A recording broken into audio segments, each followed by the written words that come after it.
Hello everyone, welcome back to another video. My name is Wamboi and this is Millennium Immigration Consultancy, where we try to answer all your immigration questions, any queries you may have, and basically try and come up with a solution to any challenges. Now, if you're new to this channel, welcome, karibu sana. Thank you for joining us today. If you're not new to this channel, welcome back again. Thank you for liking our previous video. We really do appreciate your support. And well, if you find this video useful, consider giving it a like. So in today's video, I want us to talk about what to do if you apply for a visa and then it gets denied or gets refused. Now, let us start first by debunking a myth that says that if you applied for a visa and then it was refused or denied, you can never apply again in the future, or even if you apply, they will still deny you. Well, that is not actually true. If you got denied a visa, you can definitely apply for a second, third, and fourth time. Don't get tired of trying, and eventually you'll get it right, because basically being refused a visa or being denied a visa, it boils down to the documentation you submitted, and basically how your case is, and proving that you have an intention to come back to your home country and that the purpose of your visa application is justified. So if you can get it right, then you will definitely get a visa on your second, third, fourth trials. Don't get tired of trying. Okay. Now today's visa application, we will look at a case study of an Australian visit visa or an Australian tourist visa, which is subclass 600. And there are quite a number of steps that you need to follow once you realize that your visa has been denied. You can get this by an email, or they send any kind of correspondence, whether they send a physical letter to you with the refusal or they just do an email. It's all the same. So the first step you need to do is to read and understand the reason behind the refusal. Once you get that email or that message, read carefully, try to understand why they refused your visa, and try to tie it with the kind of documentation that you submitted.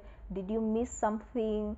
Did you provide insufficient documentation? Maybe there were some questionable things in your application, and maybe that is why the visa officer felt that you do not meet all the requirements for that visa that you're trying to apply for. So once you read and understand the reason, the second step is to think about your goals and your intentions. When I say this, I mean, do you want to make another application, or are you just going to say, to hell with it, I've gotten my answer, I think I will get comfortable in my own country, I'm not interested in traveling anymore. So think about what you want, because once you've been told no, the next step is to ask yourself, should I try again, or should I just leave it alone and accept that as my fate? Now, if you say, yes, I want to try this again, you go back to the reason of refusal, so that you can see how you can change that reason and change your circumstances. Most visa applications that are refused are based on one criteria that I have seen from experience, and that criteria is they don't think you have the intention to come back to your home country, or in other words, you don't have sufficient ties to your home country. Now, one of the many ties to your home country could either be economic ties or social ties. When I say economic ties, I'm talking about things like, do you have a source of income? Do you have a stable job? Do you have a business that is profitable? Something that brings you money in your home country, because that's an economic tie, which now spills onto things like, do you have some investments in your home country? Could be in government bonds, money market funds, a title deed for some real estate that you own or are in the process of buying, you don't necessarily have to have the title deed. You could just have the sales agreement or the offer letter. Do you have a car? You know what I mean? Something that shows that you are actually having some economic or financial ties to your home country, something that would give you enough reason to come back once your visit is over in that country you're trying to go to. The other tie is a social tie. Social ties are basically things like our family, could be your immediate family, your parents, your siblings, your husband, your children. You know, those are social ties. Things like, are you a member of some organization or a church? Things that show that if you went to visit this country, you'd feel compelled to go back to your home country because of this and this tie. Because assuming you're a married person, man or a woman, you would probably need to come back to your spouse and your children. So that's a social tie to show that that's enough reason to make you want to go back to your home country. So if you decide to apply again, now remember they gave you a reason that they don't think you have sufficient evidence that you want to come back to your home country. So they're thinking that you just want to go to, say for example, Australia or Canada as a tourist and then disappear somehow in the system and maybe try and find a job, you know, and that is the wrong way of going about things. What you need to understand is that for every visa category, there's the right way of doing things. If you want to go to a country like Australia for tourism and just to visit for 6 months or 3 months or 1 month or 2 weeks and come back, there's the right way of doing it. If you want to go and work in Australia, there's the right way of doing it. So a lot of these visa officers are experts in what they do. They are professionals. They have seen thousands or millions of cases, so you can really try and trick your way. I always tell my clients the best thing to do is to be honest with yourself and with your application and with your intention, so that you don't try to just figure out your way and slither into Australia and now you're trying to find a job. Now, apart from a country like Canada where you can go there on a tourist visa and then get a job and then change it into a work visa, most of these other countries are straightforward. If it's tourism, you go and do tourism. You go and contribute economically to that country as a tourist, and then you come back to your country. If you go to Canada as a tourist and then you see it's a really nice country, well, go back to your country and then now try to apply for a work visa. Basically, that's how it goes. So now let's go back to our topic of today. So if you decide to apply again, show that your circumstances have changed. So if the first time they said that maybe you don't provide sufficient evidence that and they really narrow it down, they'll tell you that, and then they'll narrow it down and say that you said that you are employed since, now we're in 2023, you were employed since 2020 or 2021, you've been employed for the last 2 or 3 years, you probably make 30 or 50,000 shillings, Kenya shillings a month. They might give a reason and say, and this is something I've seen, they say that this is not sufficient income to make you want to come back to your country. So basically they are saying you're not making enough money. Yes, you do have a job, but you're not making enough money in your home country to even want to come back to that job once you go. So how can you change these kind of circumstances so that on your next visa application you will actually be successful?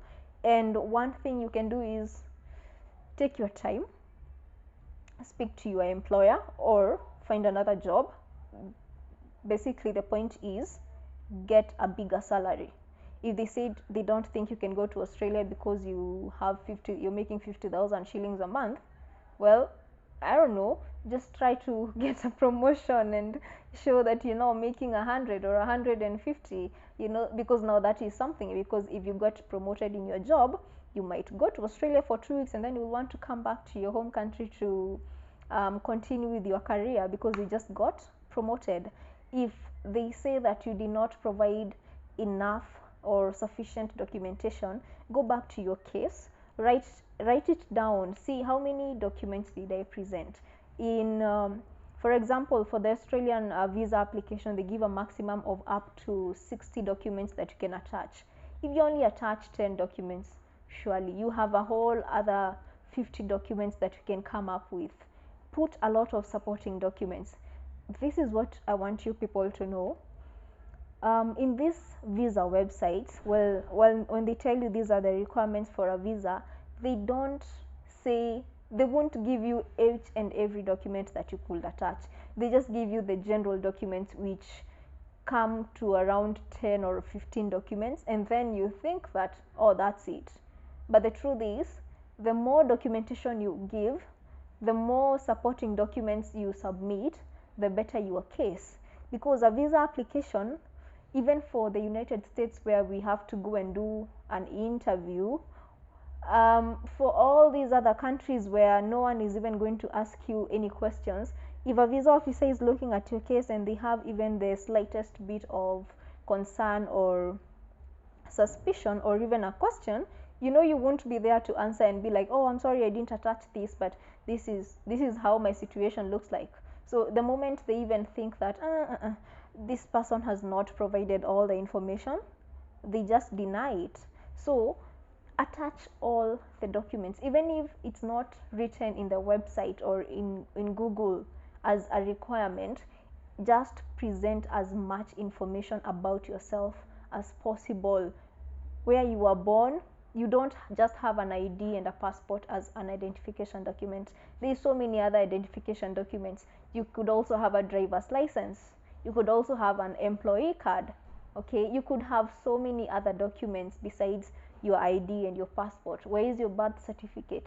If you say if you're married, give your marriage certificate, give your spouse's ID or passport, give your children's birth certificates. You know, if you are a member of a certain church, maybe you even have a position, you're a deacon or something else, give all that evidence about yourself. Present a good case about yourself. Show that this is who I am, this is when I was born, this is how old I am, this is where I'm at in my life, in my career, this is why I want to go to Australia and not New Zealand. You know what I mean? This is where I have been to. And if you've ever been denied or refused a visa, be honest about it, okay? Don't be embarrassed. Just make sure you state in your application that I had ever tried to apply for a visa at this and this time and it was denied, and these are the reasons that they gave for the refusal, so that they can really understand where you're coming from. And I always say that visa applications is just a matter of playing to the empathetic side of a human being. It's another human being on the other side looking at your case. Present yourself nicely, you're gonna get the visa. Okay, so now to wind up, if you've been refused a visa and you probably made the application by yourself, I know we live in an age and era where all of us have smartphones and laptops, and we have access to the internet and access to a lot of information. And sometimes you may think that a visa application is just an online application. I can just fill it in myself and submit it and just get the visa. No. While you may be right, and I'm not trying to say that you may not be competent to work on your own visa, what I have come to realize even when I was starting out is that these visa applications, there's a kind of language they use, and also, as I said before, there are some documents that it's wise to present them but are not even written. So especially if you've been refused a visa or you're feeling you're not so confident, that just hire someone, okay? Just talk to someone, give a consultant or an agent a call, explain your case to them, or just go to their offices, take your refusal with them, take a list of the documents that you presented. Basically, talk to someone who knows more than you do. Talk to someone who is an expert in that field, because it's not all the time that we know everything. And these some immigration consultants and agents know a little bit more than you do know. Especially if you've been denied, talk to someone else, get a second opinion. And if you had used a certain agent and maybe your application got denied, talk to that agent, try to sit down together, see why it was refused. And if you don't feel that the agent you used helped you, get another one, just get a second opinion. The bottom line is help yourself, make sure you get what you're paying for. Okay, so the final step is to compile all your documents. Don't rush into making an application, just first compile all your documents. You can take a month or even 2 months to get all your documentation right, and then now you proceed to make your application. Again, be honest in your application. If you had been refused, remember to say that yes, I had been refused a visa based on this and these reasons, and I have decided to apply again because I feel that my circumstances have changed and I would like you to have a second look at my case.